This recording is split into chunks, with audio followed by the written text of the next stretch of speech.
Dalam masalah MBP atau murid bermasalah pembelajaran ni terdapat banyak masalah seperti kardiovaskular, kekuatan otot, tumpuan, kita boleh kata imbangan, koordinasi dan juga dan lain-lain seperti masalah sensori iaitu taktil, vestibular dan proprioceptif. Dan seterusnya, modul senaman lita ni sebenarnya adalah salah satu alternatif kepada pengajaran PJ dalam PPKI. Untuk pengetahuan semua, PPKI adalah salah satu aliran dalam sekolah yang ada di sekolah kebangsaan iaitu PPKI bermaksud Program Pendidikan Khas Integrasi. So yang dalam kajian ini berfokuskan kepada PPKI dalam masalah pembelajaran. Jadi seperti yang kita semua sedia maklum, terdapat banyak faedah ataupun kegunaan senaman kepada MBP. Saya boleh ringkaskan, nanti saya cerita lebih lanjut dalam literature review. So kalau kita tengok kat sini, antaranya adalah seperti kita dapat tahu, dapat membantu kekuatan otot, dapat membantu koordinasi, dapat membantu imbangan, dapat membantu kita dapat repair dia punya tingkah laku dan banyak lagi. Dan saya boleh katakan senaman sangat membantu untuk kanak-kanak ataupun murid bermasalah pembelajaran ni. Okey, seperti yang kita semua sedia maklum, murid bermasalah pembelajaran juga dia mempunyai, dia biasanya kalau ni kita akan di hospital kita akan bagi kepada temujanji dengan OT, bukan Dr. Oman Talib tapi juru pulih cara kerja. Okey, dan dalam OT ni juga akan buat senaman seperti mana yang senaman-senaman inilah banyak faedah senaman yang akan digunakan oleh OT ni. Okey, tapi dalam PPKI kita tidak ada OT. Alright, so kita teruskan lagi iaitu latihan lita adalah merangkumi 6 sehingga 10 latihan yang diselesaikan satu demi satu dengan sela masa rehat. Ini mengikut McKenzie pada tahun 1997. Alright, kita teruskan kepada pernyataan masalah. Kenapa dan bagaimana modul senaman dibina? So kita tengok mula-mula di kotak pertama belah kiri iaitu kurikulum pendidikan jasmani sedia ada. Okey.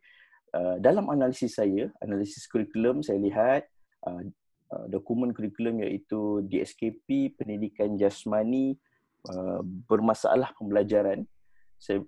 Kita dapat lihat kurikulum yang ada PJ ni untuk kanak-kanak MBP ni adalah sama seperti kurikulum PJ untuk aliran perdana. Aliran perdana di sini bermaksud aliran biasa tahun 1 sehingga tahun 6.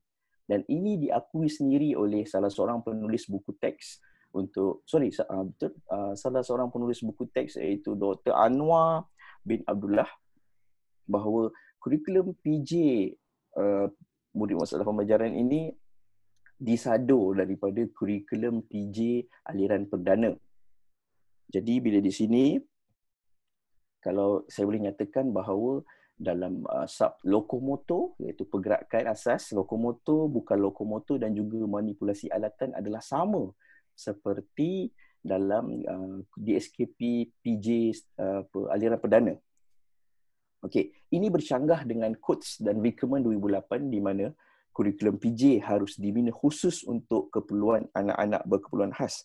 Jadi, bila kurikulum PJ ni seperti disadur daripada kanak-kanak daripada aliran perdana, so pelajar tidak akan mendapat manfaat sepenuhnya dalam kelas PJ.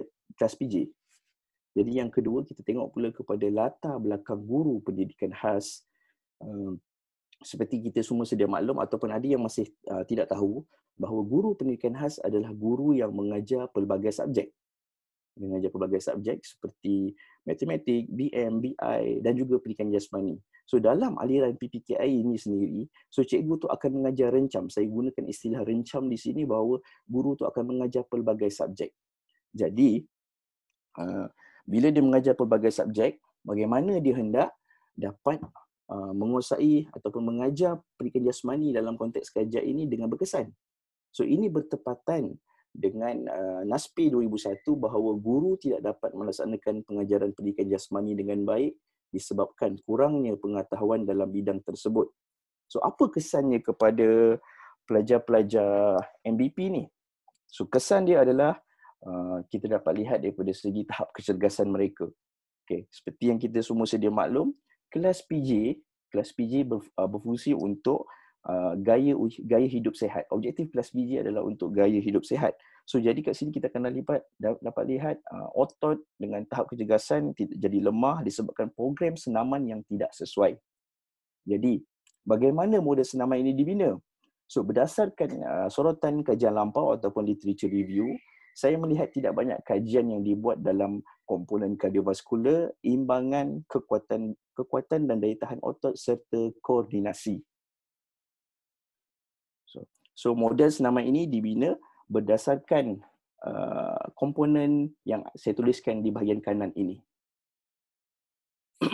Okey, seterusnya. Kenapa latihan LITA dipilih? Okey. Latihan LITA dipilih kerana yang pertama, latihan yang menyeronokkan. Okey, latihan LITA ni menyeronokkan kerana kita ada pelbagai jenis alatan dan juga pelbagai warna. Jadi dia akan menarik minat kanak-kanak murid bermasalah pembelajaran ini. So yang kedua, latihan LITA juga dipilih kerana berbeza antara satu stesen dengan satu stesen yang lain. Jadi bila berbeza, secara automatik kebosanan tu kita boleh kurangkan dan pelajar tidak akan merasa bosan. So yang ketiga, kita tengok teori connectionism dan prinsip set. Saya tukar kepada slide 11 kejap. Okey. So dalam modul senaman LITA saya ni, kita telah menggunakan teori connectionism, Thorndike, iaitu proses pembelajaran adalah proses interaksi antara stimulus dan respons. So dalam dalam teori ini terdapat 3 law, iaitu law of exercise, law of readiness dan law of effect. So ketiga-tiga ini terdapat dalam modul senaman LITA ini, iaitu seperti yang pertama, law of exercise. Dalam latihan LITA ini, pelajar tu akan buat berulang kali dan akan beri kesan. Law of readiness di mana kita akan dapat kita akan dapat lihat bahawa readiness bila LITA tu ada, pelajar tu dah ada persediaan sebagai ni dan pembelajaran tu akan terjadi. So yang ketiga iaitu law of effect. Kat sini pembelajaran akan menjadi mudah dan lancar apabila mengetahui dan mendapatkan hasil yang setimpal. Daripada modul itu sendiri, pelajar akan tahu, MBK akan tahu, bila buat dia tahu bagaimana cara dia dan dia boleh buat dan dapatkan hasil yang setimpal. Dalam masa yang sama, dalam modul senaman LITA ini juga, kita telah menggabung jalinkan prinsip SAID. Dalam PJ kita ada satu prinsip SAID iaitu Specific Adaptation to Imposed Demand, di mana prinsip ini khusus untuk membantu apa yang hendak kita targetkan, apa yang hendak kita sasarkan. So, kalau tengok kat sini, so secara tidak langsung, pelajar boleh dapat faedah dari senaman secara terus dari modul senaman ini. Seterusnya, dia akan memudahkan juga guru dalam mengajar dan memberi input pada pelajar PPKI.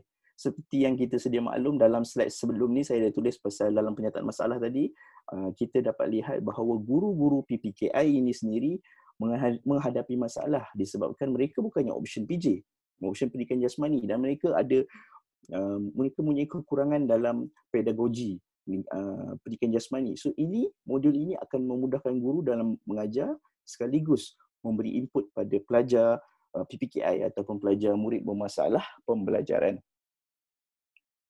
Okey, so seterusnya kita pergi kepada objektif kajian.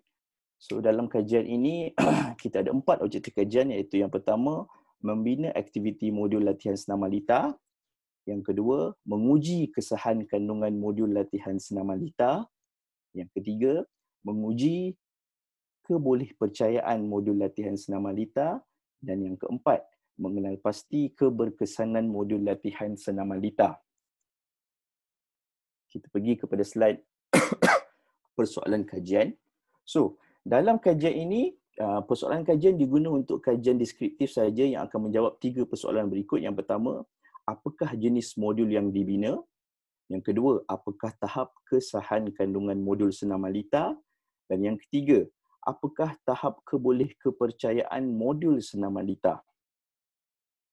So, untuk hipotesis kajian khas untuk fasa eksperimental dalam menilai keberkesanan, saya ringkaskan di sini bahawa untuk hipotesis null, ujian pra dan pasca modul senaman berita sensori kumpulan kawalan, secara keseluruhannya tidak terdapat perbezaan yang signifikan dalam semua ujian, manakala untuk hipotesis null, ujian pra dan pasca modul senaman berita sensori kumpulan eksperimen juga tidak dapat perbezaan yang signifikan dalam kelima-lima ujian.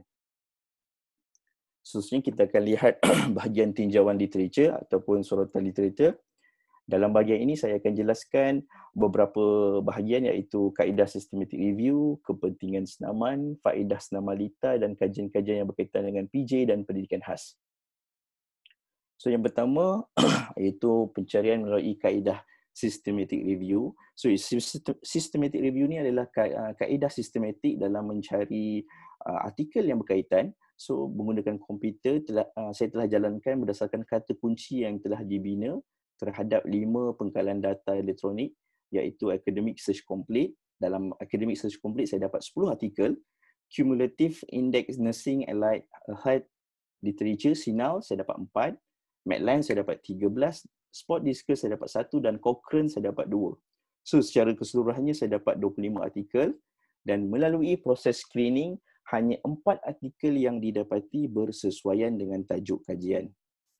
Okey, ini adalah 4 artikel yang saya dapat daripada kaedah systematic review melalui 5 database tadi. So, ada 4 iaitu Peters and Wright, Ibrahim and Katz, Wu Wong Lo So dan Chan dan Pan Chang Sai dan Chu. Secara keseluruhannya kalau kita lihat di sini masih kurang kajian yang menggunakan intervensi senaman dalam komponen kecergasan kardiovaskular, daya tahan otot, kekuatan otot, imbangan dan koordinasi.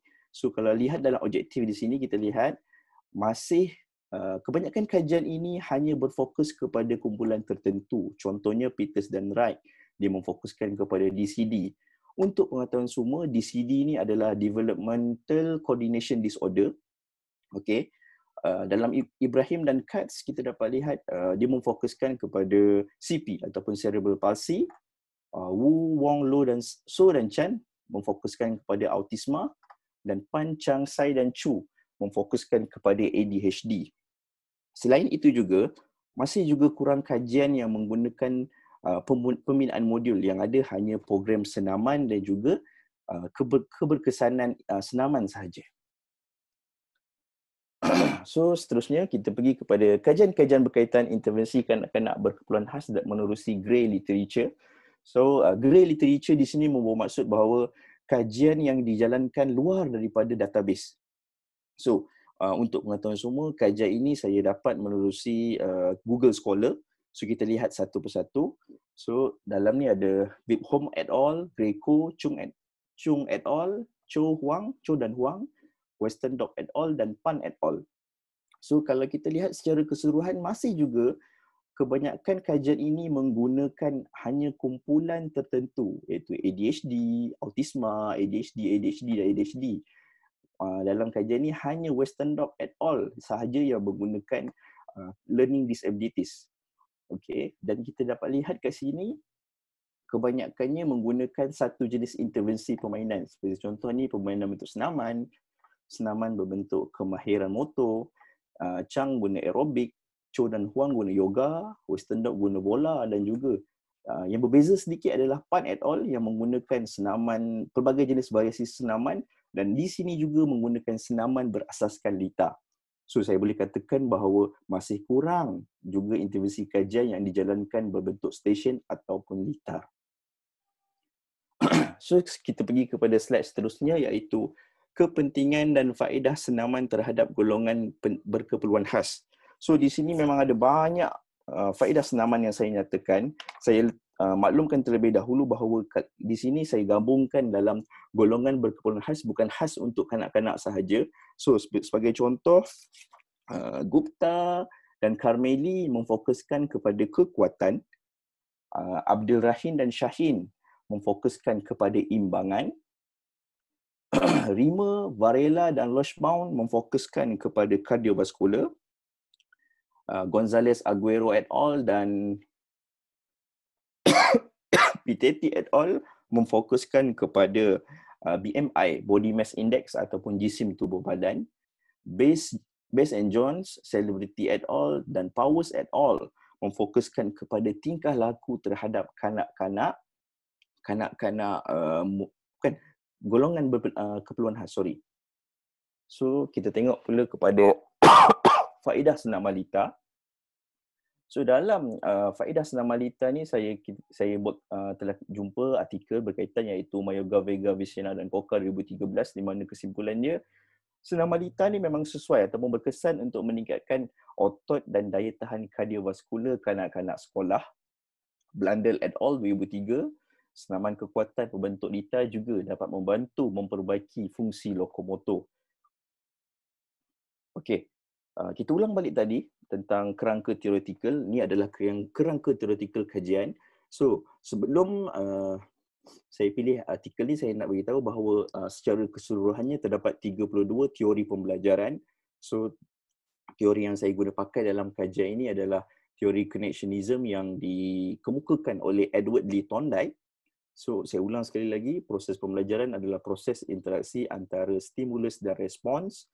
Dalam ni ada 3 law, iaitu law of exercise, law of readiness dan law of effect.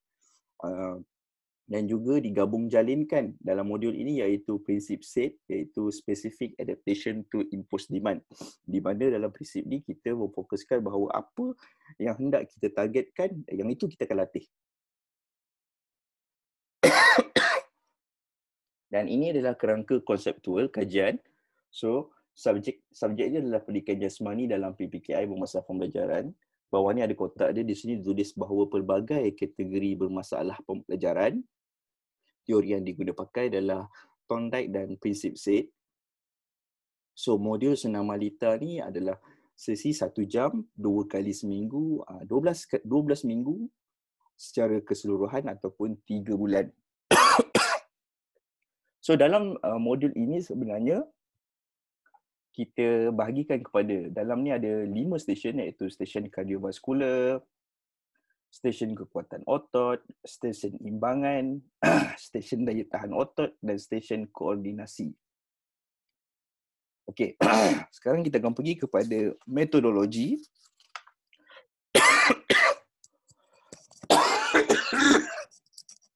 Okey. Azrul nak pergi minum air dulu ke Azrul? Minum air dulu Azrul. Okey. Okey. Okey.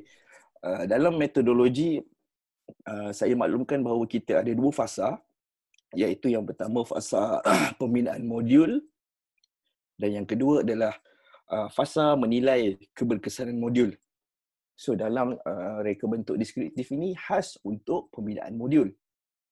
Ini adalah proses pembinaan modul yang diubah suai dari model Russell 1974. So yang pertama menentukan aktiviti dan objektif modul berdasarkan 5 substation. Yang kedua membina item, iaitu item dalam modul adalah baru, model Russell diguna pakai dan teori connectionism dan prinsip SAID. Ketiga, susun atur modul berdasarkan urutan tertentu dan saya telah susun modul mengikut dalam kotak di sebelah, kardiovaskular, daya tahan otot, kekuatan otot, imbangan dan koordinasi. Keempat, kajian rintis dijalankan untuk melihat sejauh mana sesuai dengan responden pelajar PBKI. Kajian rintis dijalankan dalam kumpulan berbeza, bukan kumpulan yang sama dengan kita punya responden kajian. So yang kelima, kesahan, iaitu rujukan, saya menggunakan kaedah rujukan pakar menerusi soal selidik. 3 pakar dalam modul ini yang telah dipilih iaitu Dr. Maria Chong, Dr. Jamaluddin dan juga Encik Abdul Rahim. So kita ada guna formula iaitu jumlah skor pakar dibahagikan dengan jumlah skor sebenar didarabkan dengan 100. Seterusnya, kebolehpercayaan. So berdasarkan Siddiq Muhammad Noah dan Jamaluddin Ahmad, soal sidik yang dicipta berdasarkan objektif serta aktiviti dalam modul dapat beri nilai kebolehkepercayaan secara langsung. Soal sidik ini akan diberi kepada murid ataupun guru ataupun membantu pengurusan murid yang membantu dalam proses intervensi.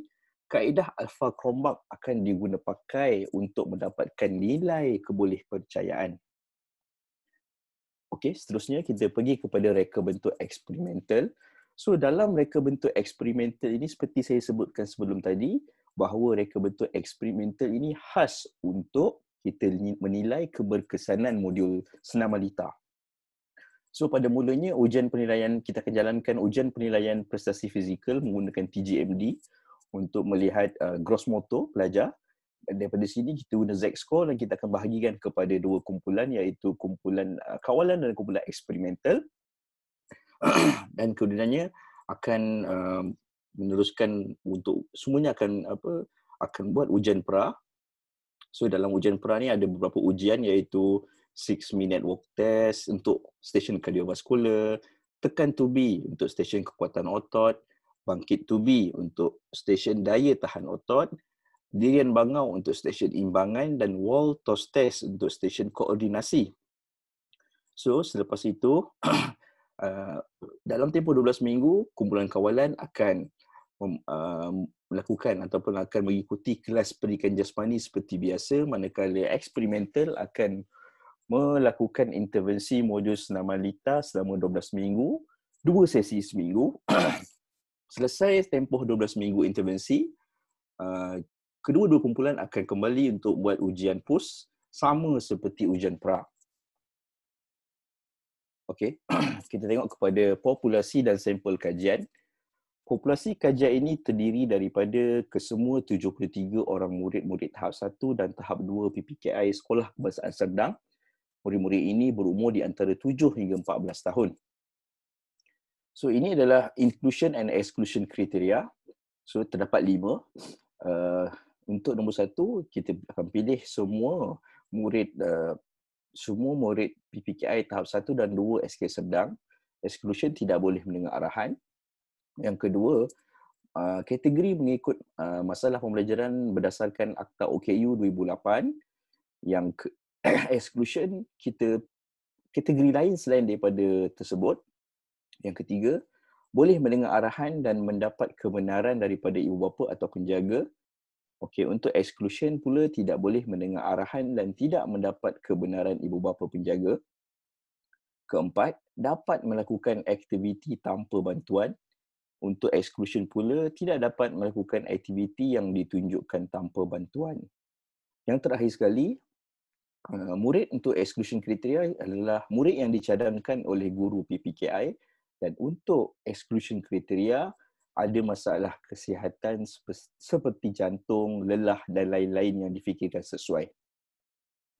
Okey, untuk lokasi penyelidikan, sasaran sekolah rendah yang mempunyai aliran program pendidikan khas integrasi masalah pembelajaran di Selangor.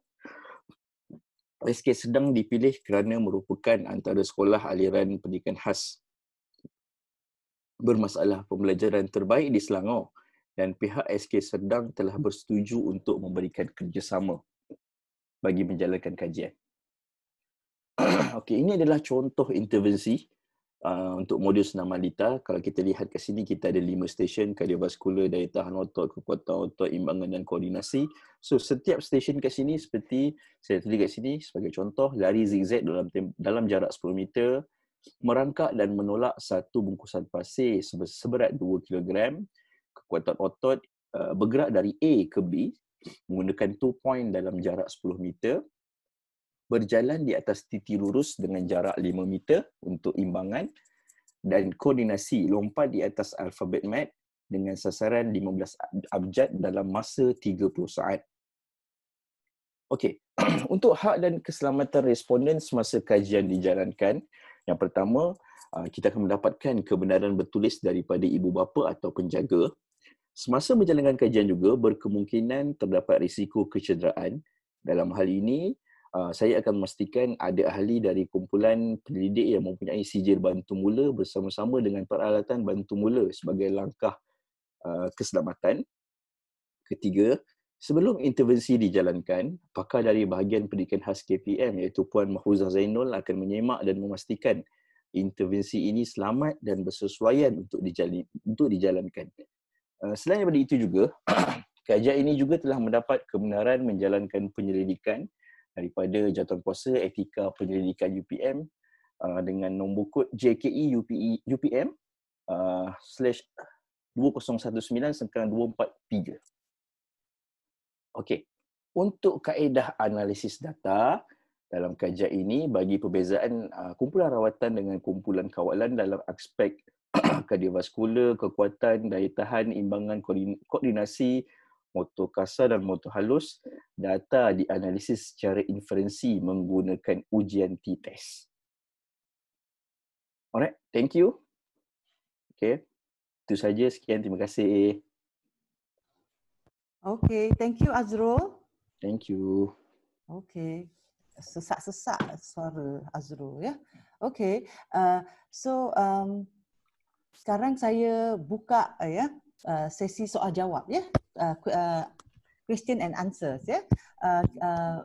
Mulanya saya buka pada kita punya reader ya. Dr. Fahmadia, Dr. Wahiza dulu untuk tanyakan soalan kepada Azrul. Okay, baik. Thanks, Profesor. Okay. Saya memberi komen pada pagi ini berdasarkan draft yang saya terima. Dan semasa Azrul bentang tadi, saya nampak sebenarnya ada beberapa penambahbaikan yang telah dibuat dalam presentation berbanding dengan draft yang saya terima. Tapi saya akan still mention the comments ya.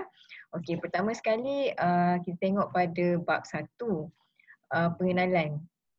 Okey, pengenalan latar belakang kajian yang saya baca ni bagi saya bagus kerana ia memberi satu pembukaan ya dan satu pengenalan yang baik terutama jika pembaca tesis Azrul nanti adalah mereka yang mempunyai pemahaman ataupun pengetahuan yang kurang tentang masalah pembelajaran. So you introduce the term well, you introduce the scenario well bagi saya lah ya.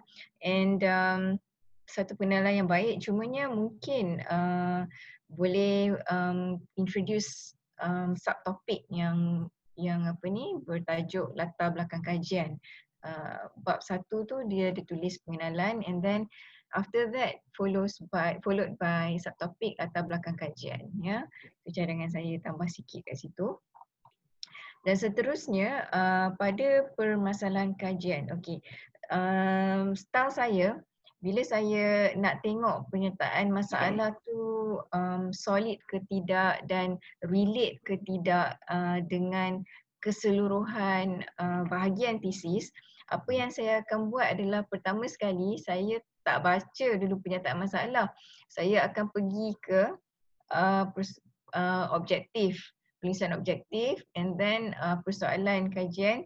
Lepas tu bila saya dah kenal pasti apa statement yang ditulis di situ, begitu juga dengan hipotesis kajian. Sebab ini semua dia link ya, dia selari, dia sepatutnya linear. Dan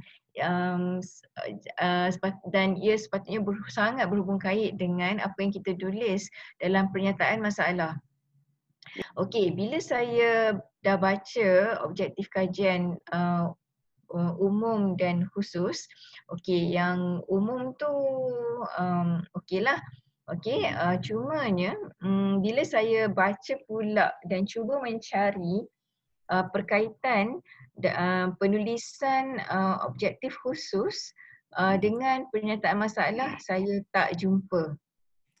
Okey, bagi saya bila saya baca memang Azrul ada meletakkan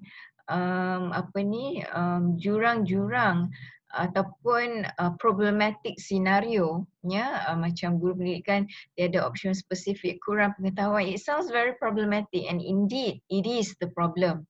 Cumanya problem-problem ini mungkin ia lebih sesuai untuk objektif yang lain bunyinya.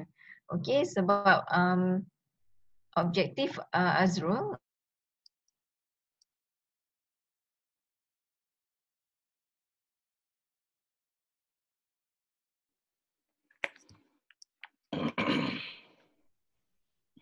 okey, kalau kita tengok can we look again? Dr. Wahiza, Ya. tadi kita lost you sekejap. Oh ya ke? Dengar. Mungkin boleh ulang balik. Dekat mana lost? Objektif tu tadi. Oh ya ke? Azrul boleh dengar tak Azrul tadi?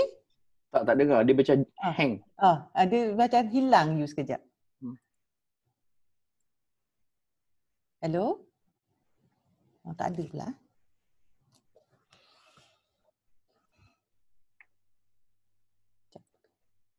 Hello, Dr. Wahiza?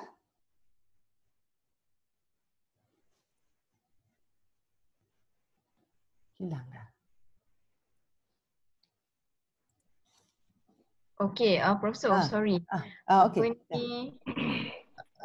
Untuk permasalahan, untuk objektif kajian memang saya bilang balik semua Okay, thank you. Okay, macam ni. Bila saya melihat kepada pernyataan masalah yang ditulis, saya biasanya my approach is saya akan membaca objektif kajian dulu. Objektif kajian, persoalan kajian. Okay, suara saya okay? Boleh dengar Dengar. Okay. Dan setelah saya kenal pasti pernyataan objektif kajian umum, khusus, persoalan kajian,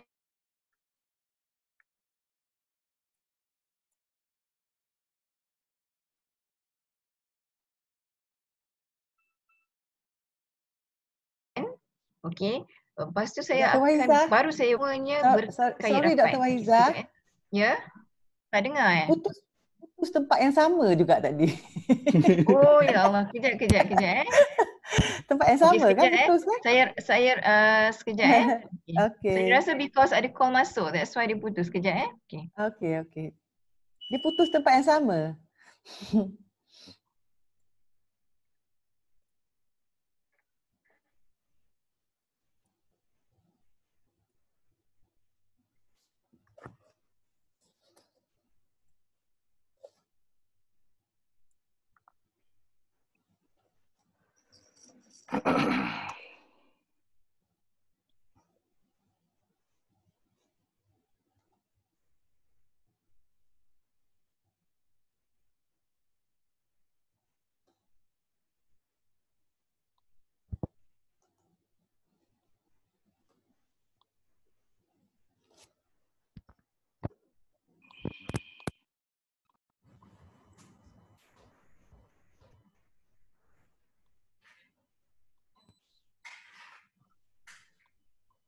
Alright, sorry.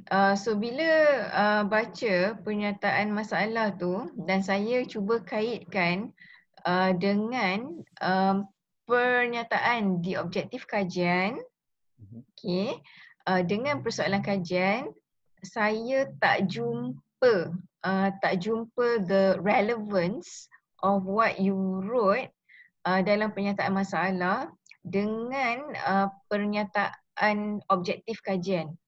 Okay, macam yang Hazrul tulis, memang it sounds very problematic. The scenario looks very problematic. Cumanya, ia lebih sesuai untuk kajian yang persoalan kajiannya lain dan objektif kajiannya lain. Mungkin persoalan kajian, pernyataan masalah yang demikian lebih sesuai untuk ditampilkan bagi objektif kajian yang ingin melihat, yang ingin memfokus kepada objektif kajiannya fokus kepada kompetensi guru ke, guru pendidikan jasmani, pengetahuan mereka dan sebagainya. Okay, but your focus is on the module. Kebersihan kan. So yang saya cadangkan adalah untuk menambah baik penulisan dalam pernyataan masalah yang memfokus kepada jurang-jurang kajian. Okey, tambahkan lagi. Okey, jurang-jurang kajian berkaitan dengan introduction of such module. Tampilkan yang sangat kurang. Saya tahu Azrul ada tulis about your systemic literature review tu. Systemic review. Cumanya dekat situ dia jadi tak jelas kerana apa. Dan itu pun saya nampak satu paragraf saja. It should have been elaborated by, dan saya tulis kat komen tu, tampilkan jadual. Macam what you did in your presentation tadi. Okay. It's good. itulah yang harus ditampilkan dalam problem of statement, statement of problem. Okay, so bila Azrul kata, okay, you have done through all those databases and you found the studies, but you stop there. Seharusnya Azrul solidify that statement, okay, by presenting, by illustrating what are those studies, provide the table and what's the gap. Jadi bila macam tu jadi solid lah. Okay, so solid lah penyertaan jurang kajian di situ. And then satu lagi yang Azrul present, that's why I said there are penambahbaikan in your presentation today.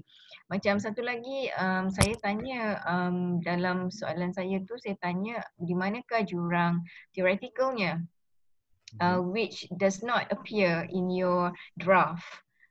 Saya tak nampak, sepatutnya ada because at PhD level tu has to be there. Yeah, because it is the novelty of your study. Besides yang introducing this apa orang kata, this innovation kan nanti on apa ni based on your experimental findings tu. So the theoretical gap has to be addressed.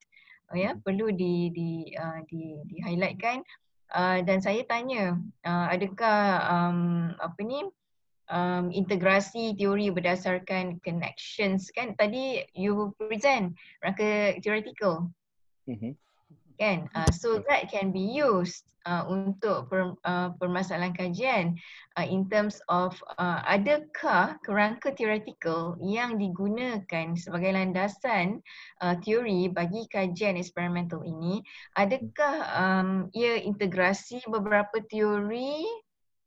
Azrul, adakah ia satu teori, integrasi beberapa teori, macam mana ni? How do you explain this? Okay, dalam tesis presentation saya ni saya nyatakan bahawa saya berdasarkan satu teori dan juga kita gabung jalinkan dengan prinsip set. Okay, so adakah dalam kajian-kajian yang lepas dalam bidang pendidikan jasmani, okay, ataupun dalam bidang pendidikan jasmani kajian lepas yang mengkaji disable students kan, adakah mereka pernah menggunakan rangka theoretical yang sama? Pernah tak? Pernah jumpa tak? Setakat ni memang tak jumpa. So kita biasanya kita tak kata tak jumpa, kita kata very limited lah mungkin kita belum jumpa sepanjang nanti dekat Viva ke, you know, so very limited. So this is what we call the theoretical gap. Okay, so apa ni, this is you're filling up. You're filling up dari segi teori. So and yang ni pun boleh dimasukkan dalam sumbangan kepada bidang pendidikan jasmani nanti. So you're filling up the gap theoretical wise ni. Itu pun harus ditampilkan. So jurang theoretical, jurang jurang kajian and then satu lagi saya nampak lah juga dari segi praktis. So when you're mentioning about ia tidak diamalkan dan sebagainya, yang tu lebar panjang lebar dekat situ you're explaining dalam the first part of your problem statement. So yang tu bolehlah dianggap jurang praktis, cumanya agak tidak berfokus. So pilih be more calculative, be more selective and be more careful also in writing jurang praktis, supaya jurang yang ditampilkan dalam segmen jurang praktis tu dia relate dengan your objektif kajian dan persoalan kajian. Sekarang ni saya nampak dia agak kesana kesini lagi. Because saya tahu senario tu sangat luas in terms of this issue, tapi fokuskan. Jadi komen saya dalam borang tu saya tulis sebahagian besar dalam problem statement tu dia hanya macam it's more of pengenalan dan bukannya fokus. Fokus. Okay, so untuk memfokuskan problem statement tu, so macam saya cadangkan tadilah jurang theoretical, jurang kajian with the table, and jurang praktis tu fokuskan lagi. Okay, seterusnya let me go back to your draft. Okay. So objektif kajian ditulis dalam draft ni, pembangunan modul sebagai intervensi. Okey, ini adalah objektif umum kajian. Boleh kita pergi tak kepada slide objektif khusus kajian, Azrul?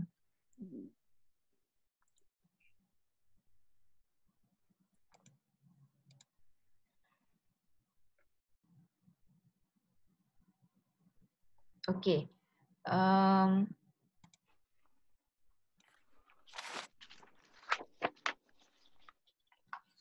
Alright. Objektif kajian okey statementnya. Okey. Cumanya untuk subtopik yang ditulis dalam draft Azrul adalah objektif modul ini adalah untuk. Jadi ayat tu salah tu, dia kena objektif khusus kajian ini adalah untuk. So Azrul tengok balik your draft nanti. Saya rasa mungkin ada typo ataupun apa ni, mungkin Azrul tengah pening ke masa tu. Okey Azrul. Pening banyak. Pening banyak. Okay. So objektif kajian okey, cuma dekat slide pun tulis objektif kajian tapi dekat draft tulis objektif modul. So the term has to be right. Alright. Okay. Seterusnya okay. So membina, nak bina and then nak sahkan, nak menguji kebolehpercayaan.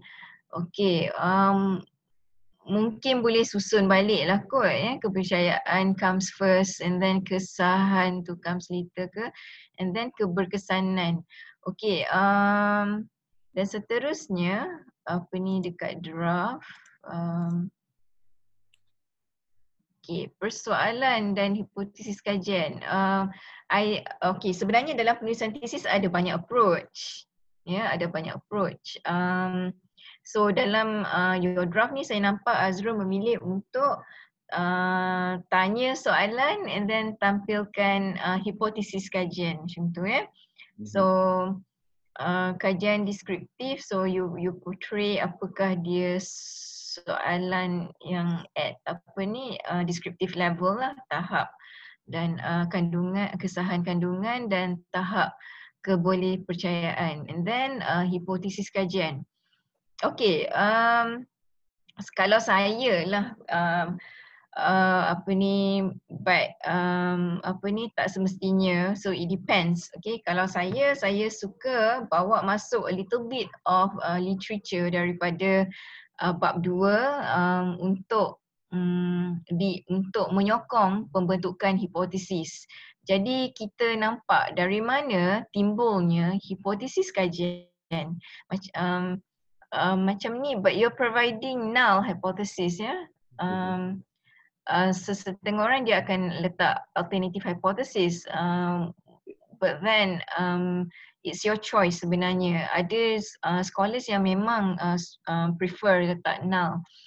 Cumanya it would be good untuk introduce a paragraph or two perbincangan daripada sokongan kajian yang lepas ataupun perbincangan teori yang berkaitan untuk menyokong pembinaan hipotesis kajian.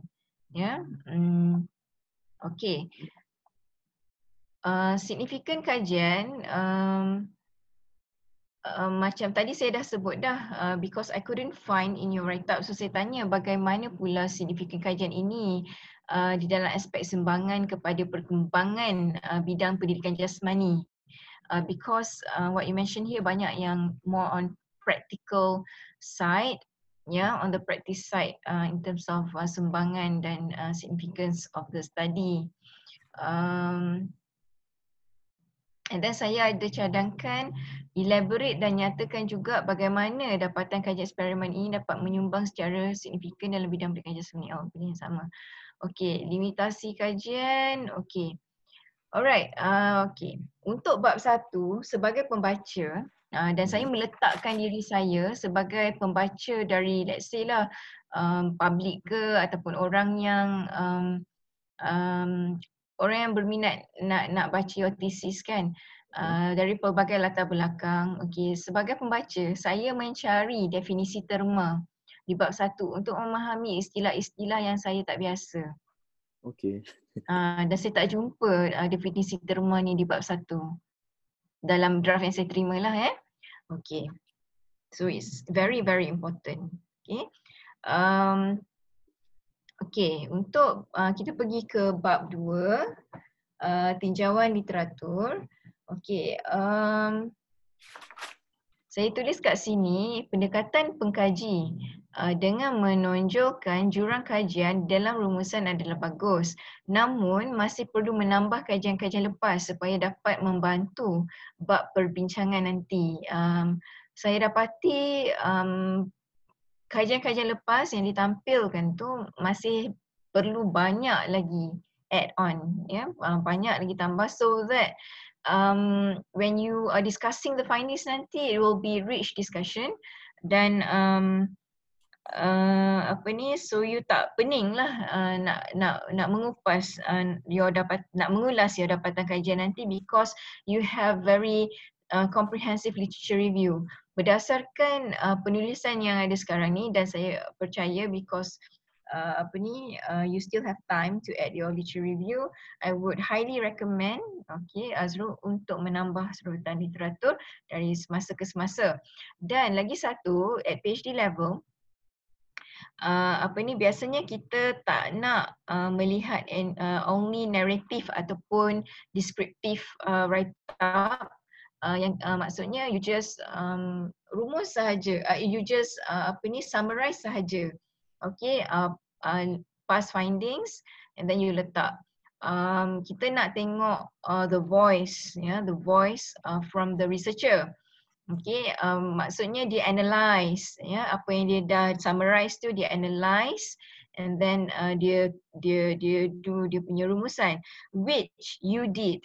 Dan benda ni saya jarang jumpa dalam proposal defense untuk pelajar lain, but you did it, so I think it's very good. Dan teruskan, especially bila Azrul tambah nanti serutan literatur, make sure you keep on analysing in terms of chronological wise, perkembangan pattern dapatan kajian dari semasa ke semasa, reanalyze and then mantapkan rumusan, mantapkan the voice of the researcher, the critical aspect of your literature review, mantapkan, But what you did tu bagus, cuma nanti dah tambah baik. Alright, dan untuk draft di muka surat 14 ni, again, you mention about systematic literary review menggunakan academic search and other database. So saya minta Azrul ilustrasikan dengan jadual lah, like what you did in your presentation. Okay, and saya juga jumpa beberapa kesalahan tata bahasa. So at the end of your submission tu nanti, before you submit betul-betul tu, of course lah kena hantar untuk proofreading, For example, di kalangan tu sebenarnya dalam kalangan, Okay. Alright, dari segi susunan literature review, saya jumpa ada bahagian yang sepatutnya naik atas, ada bahagian yang kat bawah. Contoh sejarah topik sejarah pendidikan khas di Malaysia. Sejarah pendidikan khas di Malaysia ni, kalau nak tulis sejarah ni biasanya kita letak di atas lah. Lepas tu barulah kita cerita tentang perkara lain, contohnya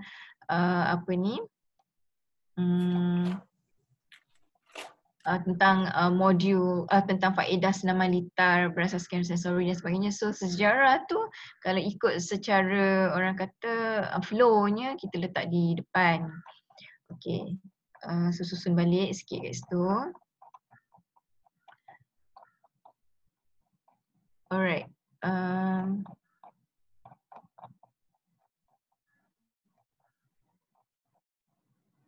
Okay, itu komen saya untuk bab 2. Okay, bab 3.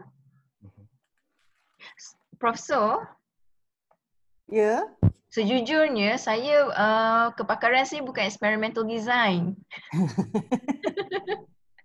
Jadi bila saya baca ni kan, saya nampak macam okey je. Because experimental design tu bahagian dia punya keberkesanan tu, dia sedikit nak Oh tentukan ya, ya, ya. yang lain tu semua actually dia punya item 1 hingga 5 tu semua deskriptif aja. Yang last tu dia okey memang kepakaran, dalam kepakaran. Okey. Alright. Okey. Apa ni? Okey, bila saya baca dari segi your write up on how you're going to conduct, bila kita bab 3 ni, bab 3 is about how kita describe how the conduct of the study, how the study will be conducted ya. Dan bila saya baca dan cara kita menulisnya Azrul adalah dengan begitu detail supaya apabila pembaca ataupun researcher lain follow your study ni, if dia nak replicate, dia boleh replicate your method, your study. Okay. So make sure when you are writing this chapter, make it as such that others bila dia nak replicate dia boleh. Alright. So dia deskriptif dan kajian eksperimen. Okay. Oh, cumanya satu, going back to bab 2, okay. Saya tanya,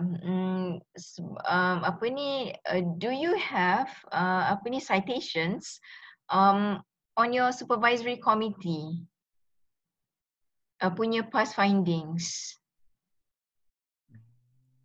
Tak ada kan? Tak ada. Azrul? Ya. Apa doktor saya tak Saya faham. tak jumpa. Ya? Apa doktor kata? Okay, citations.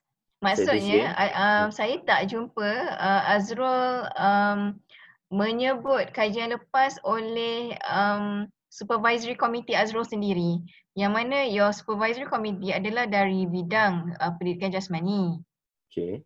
Okay, dan walaupun mungkin tidak berkaitan dengan masalah pembelajaran, but I am sure there are some studies by your supervisory committee yang boleh diguna pakai dalam bab 2 untuk literature review.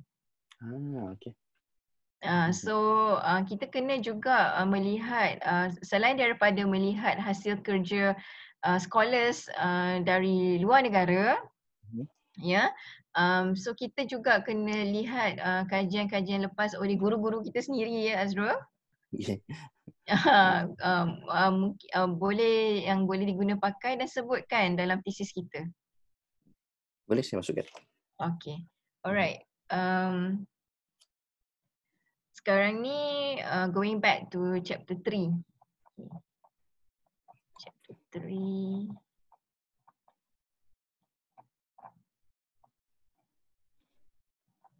Okay.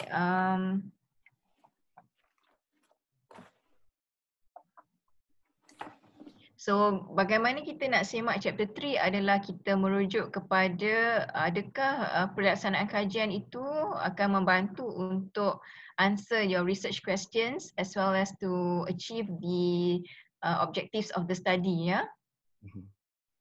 Okay, dan bila saya baca penulisan ini, okay, alright.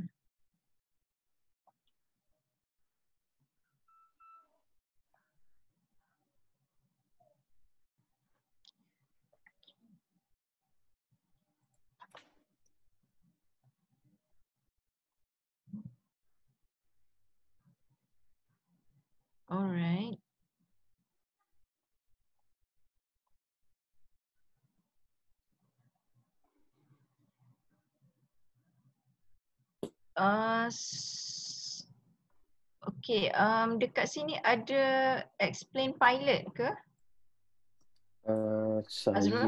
Saya tak explain lagi. Saya dah lupa. Because I believe before any actual study, there has to be a pilot study. Betul tak? Betul. Saya tak jumpa.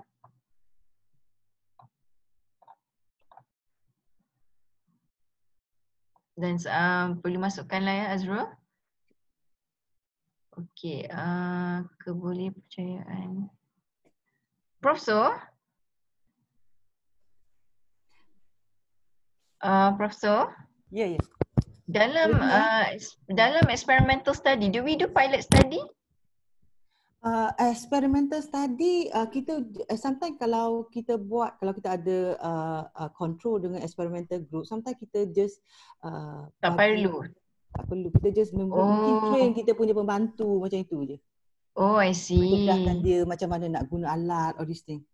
Oh, okay. Alright. So, okay. So sebab, okay. Alright. Okay then. Okay.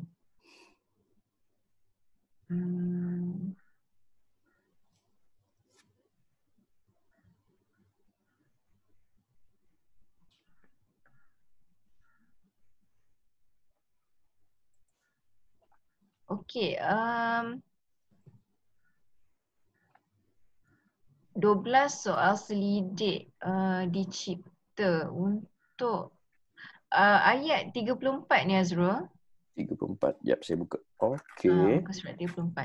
Di dalam kajian ini, pengkaji memilih untuk menggunakan kaedah penentuan kebolehpercayaan modul senaman litar bersensori berdasarkan objektif setiap aktiviti dalam modul. Ini bermakna 12 soal selidik dicipta untuk menguji kebolehpercayaan aktiviti dalam modul senaman litar bersensori itu, dan soal selidik ini akan diedarkan. Apa maksud dicipta ni Azrul? Kejap ya. 12 soal selidik, 12 soalan. Okey, ini bermakna 12 soal sendiri. Okey, 12 soalan. 12 soalan. 12 soalan. 12 soal sidik tak habis ya. Tu jenuh. Okey. Dan dia dicipta ya Azrul? Okey, dicipta. Untuk kebolehpercayaan dia kita cipta. Cipta bagaimana tu Azrul? Berdasarkan akan dicipta berdasarkan objektif berdasarkan objektif setiap dalam modul tu. Berlandaskan apa yang dicipta tu? Berdasarkan sebab kalau kita nak develop, so it is a new questionnaire, you're saying that? Are you saying it's a new question, a new instrument? Okay. Boleh saya tahu contoh-contoh item untuk 12 soalan ni? Antaranya? Saya kena tengok balik ni.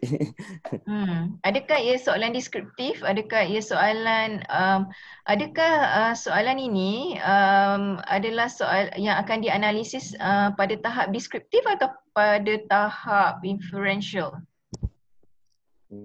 Inferential saya rasa sebab nak dapatkan kebolehpercayaan. Kan?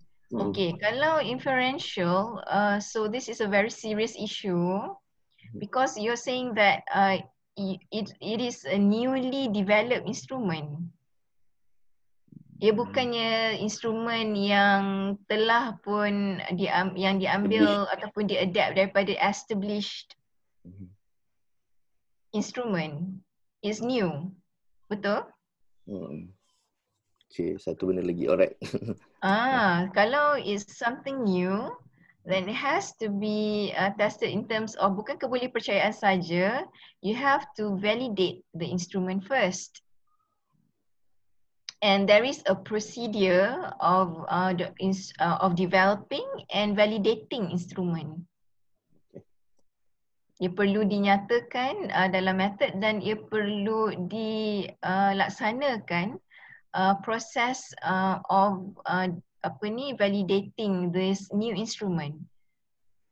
Okay, so saya nak minta Azrul tengok balik sama ada you have the time or not to still apply this newly developed instrument yang perlu melalui satu proses dan prosedur yang agak panjang untuk mengesahkannya sebelum melalui ujian kebolehpercayaan. Okay, dan whether or not it can be substituted dengan established questionnaire which you can adapt or adopt. So Azrul tengok balik. Yang ni I think Wahiza, Azrul sudah confused sedikit. Dia memang kita dah ambil yang established punya soalan. Then kita tanya cikgu-cikgu dia macam mana, okey ke Lita ni, macam itulah. So it's established lah. Established. It's not cipta. Okay. So kalau macam tu kita just tambah baik apa ni? Ayat ni je lah kosong. Ya. Okay then.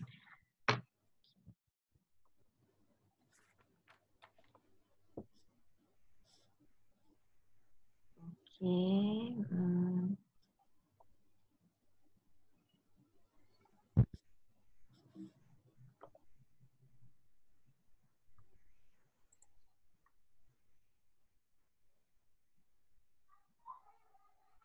Populasi kajian ini terdiri daripada kesemua 73 orang.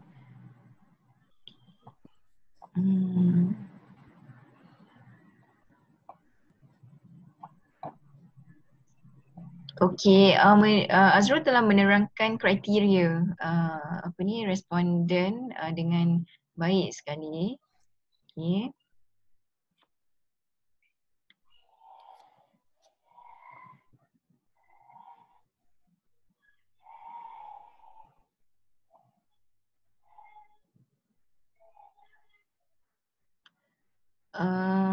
Alat kajian, dua alat kajian untuk menentukan kesan kandungan, modul dan alat kajian untuk menentukan population. Kedua-dua alat kajian akan dicipta oleh pengkaji sendiri. Okey.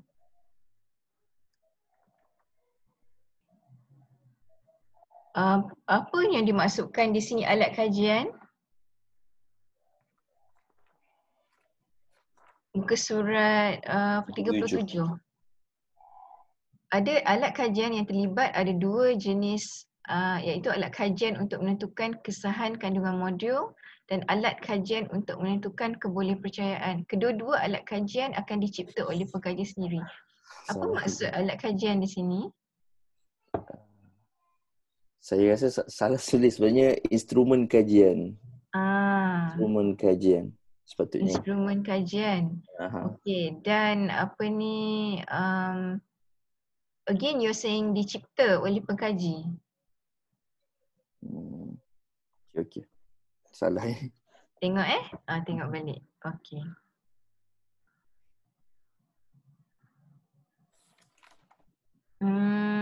Again dekat muka surat 37 saying that untuk menguji kesahan kandungan modul pengkaji akan membina soal selidik. Item tersebut berdasarkan 5 ciri kesan modul yang disarankan oleh Russell 1974. Okey. Okey.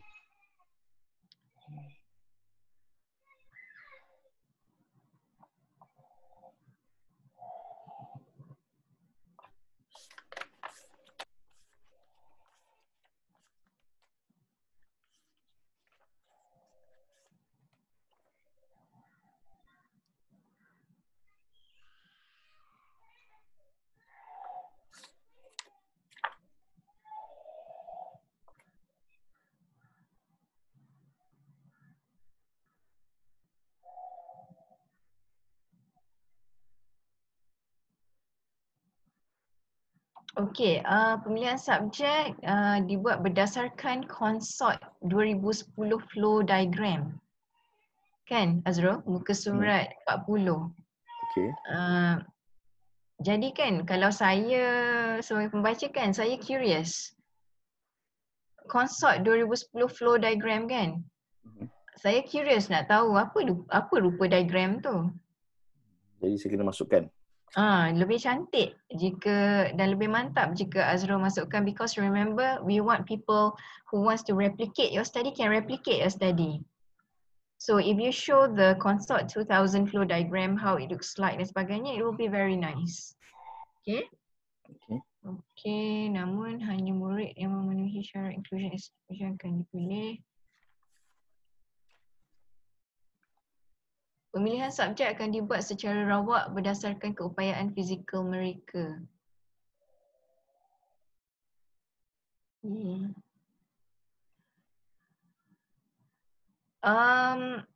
Pemilihan subjek dibuat secara rawak berdasarkan keupayaan fizikal mereka ni macam mana, Azrul? Azrul ada explain tak kat atas? Tak, saya tak explain. Yang tadi kata exclusion inclusion criteria tu? Itu untuk ni, yang tu ada explain kat belakang Dr. muka surat 42 untuk exclusion dan exclusion. Okay. Yang Kalau pemilihan subjek dibuat secara rawak, you haven't explained in detail how. Dia macam ni, saya tanya because kadang-kadang bila viva nanti kan, when you give only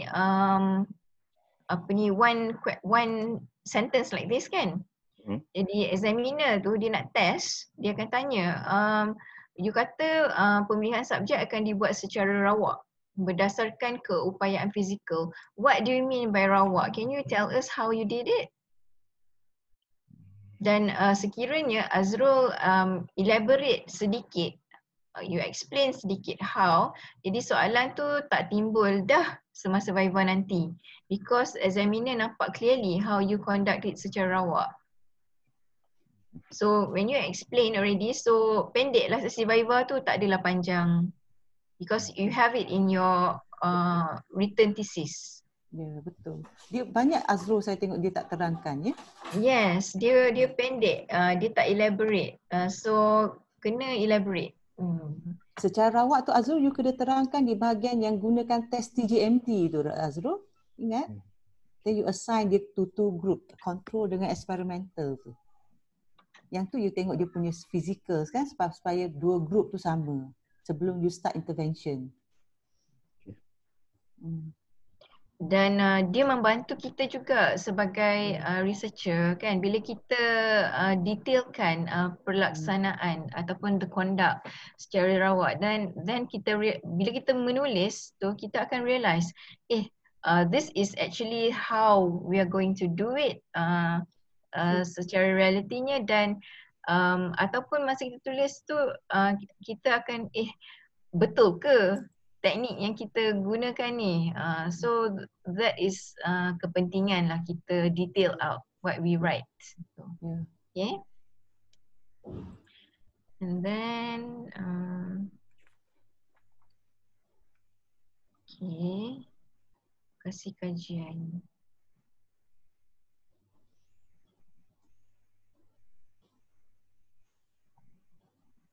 Lokasi kajian apa ni?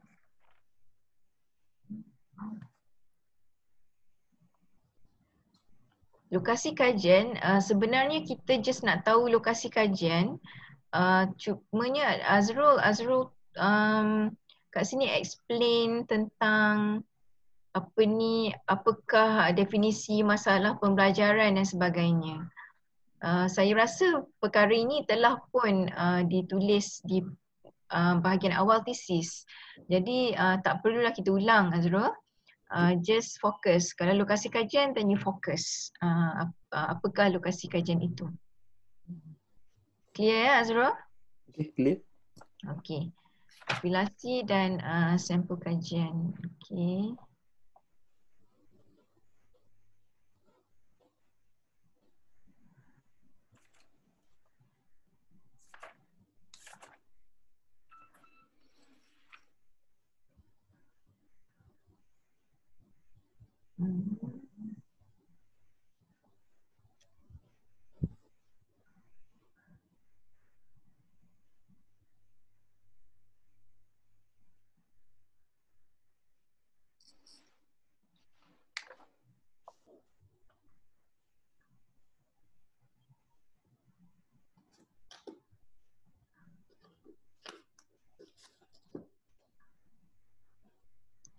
Instrumen yang digunakan, okay, station dan komponen diukur.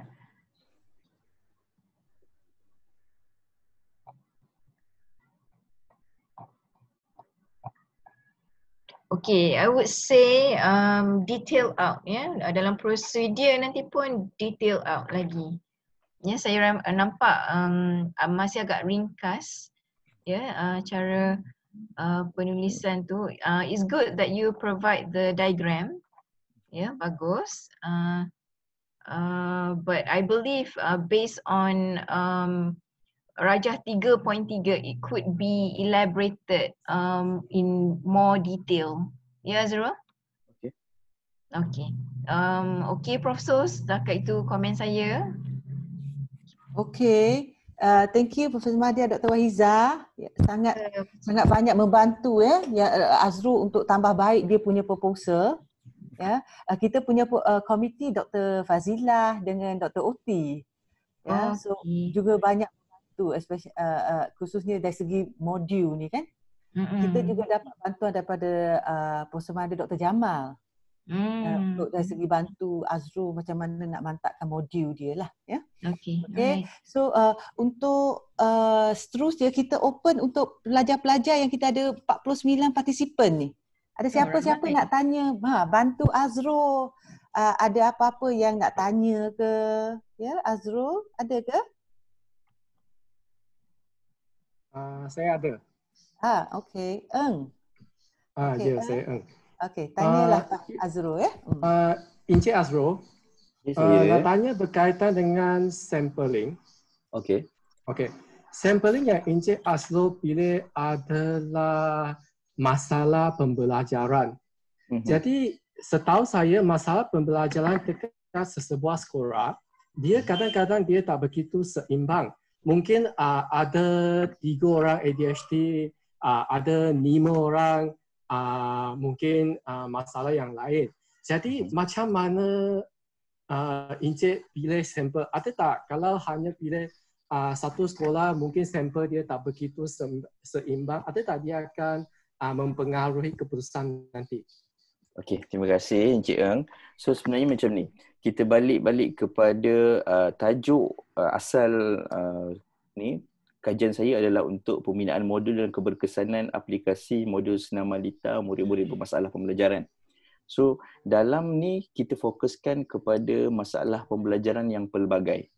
Jadi saya rasa kita tak boleh nak melihat contohnya seimbang. Contohnya kita bagi 2 kumpulan 30-30 lah contoh kan, sebagai contoh. Kita tak boleh nak bagi 5 ADHD 4 ni. So kita secara dalam satu kategori bermasalah pembelajaran. Kita tak boleh nak terlalu spesifik sebabnya kita fokus kepada kategori yang besar.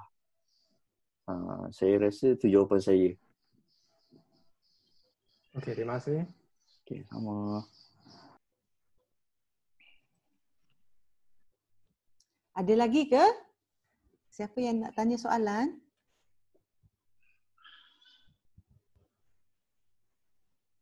Hello, Assalamualaikum. Okey, Iman. Iman kan nama? Yes. Yes, I'm Iman. Okay. I'd like to ask, saya bukan dari background sports education. However, saya sangat tertarik dengan kaedah systematic review. Setahu saya ini adalah cara baru untuk buat literature review. Dan kalau boleh Tuan Azrul kongsi macam mana Tuan Azrul include dalam thesis. Tahu saya tengok dalam artikel jurnal saja, tapi ini first time saya tengok dalam thesis dan proposal. Kalau boleh kongsi sikit sebanyak proses berapa lama Tuan Azrul nak buat tu. Terima kasih. Okey, terima kasih Puan Iman. So sebenarnya ini saya tak masukkan lagi dalam saya punya tesis, ini baru saya punya surface. Sebab saya punya systematic review tak habis lagi untuk saya masukkan secara keseluruhan dalam saya punya tesis. Tapi saya boleh katakan setakat ni saja dulu yang boleh saya masukkan. Lepas ni kalau dah siap saya akan masukkan secara sepenuhnya lah dalam saya punya systematic review. Mungkin Iman Prof boleh tambah sedikit lah apa yang because Azrul dalam proses nak buat dia kurang mahir lagi ya. So macam Dr. Wahiza tadi beritahu kalau boleh ringkaskan, actually bila kita buat systematic review ni nanti kita boleh keluarkan dalam bentuk laporan dalam Prisma Table, mana Azrul tak sampai sana lagi lah. Ya, so kalau dia dah keluar lepas itu dia akan lebih jelas lah ya, tapi yang ni kan kita baru proposal proses baru ya, proses dia buat ni akan ada penambahbaikan lagi. Kalau tengok daripada dia punya proposal pun Dr. Wahiza, daripada proposal dia dengan dia punya presentation ni pun kita punya komiti dah go through, tengok penambahbaikan dia, slowly kita akan tambah lah ya, sebab Azrul pun sekarang tengah mengajar ya, dan Azrul pun terlibat di sini semua sebab ada masalah ya, dia ada interest berkenaan dengan tajuk ni lah, masalah pembelajaran ni lah. Which is very very noble lah. Ya. So kita boleh bantu. Betul. And then satu lagi, Azrul boleh tambah baik bila Azrul tulis berdasarkan kata kunci kan. So dalam tesis tu tulis apakah kata kunci yang telah digunakan. Ya. Okay. Dia actually ada masukkan, saya suruh remove, saya kata nanti tak sempat banyak sangat nak buat. Kata kunci tu saya suruh tulis dalam penulisan tapi tak dalam presentation ni lah. Alright. So untuk Iman dia ada proses dia lah, tapi library kita sebenarnya Iman dia ada beri khusus-khusus untuk pelajar-pelajar. So mungkin boleh enroll dalam khusus-khusus yang disediakan oleh library kita ya untuk cari bahan. Okay, Iman ni student kita kan, Profesor? Betul-betul. Yeah. Okay, Iman nanti contact saya. So because hari tu Pacu, we conduct workshop for graduate students, postgraduate students on systemic literature review. So we have the recorded workshop as well as the slides. Yeah, so I can email to you. So you can belajar daripada situ juga. So nanti apa ni? Ni ya. Ya, Imam memang hari tu Dr. Wahiza memang buat program tu, ramai yang nak masuk tak boleh masuk, dah penuh kan? Yes, hari tu sebab kita guna Google Meet, hari tu boleh masuk 100 je. Ya. Saya masuk. dengar ramai lagi nak masuk tak boleh masuk. Yes. Okay, that'd be great. So saya email Dr. Wahiza ya. Ya, wahiza@upm.edu.my. Alright. Dr. Wahiza memang okey. Systematic review ni. Timbalan tu. Include in the thesis dia. Timbalan je. Okay, thank you so much. Okay. Hope that will help for my proposal defense nanti. InsyaAllah. Ya, memang kena buat yang tu. Okay. Ada lagi ke? Azrul Mokhtar. Saya juga Azrul Mokhtar cakap pasal dia saya tengok ni ada chat ni. All the best Azrul, saya juga nak SRR. Ramai nak tahu pasal SRR ni Dr. Wahiza.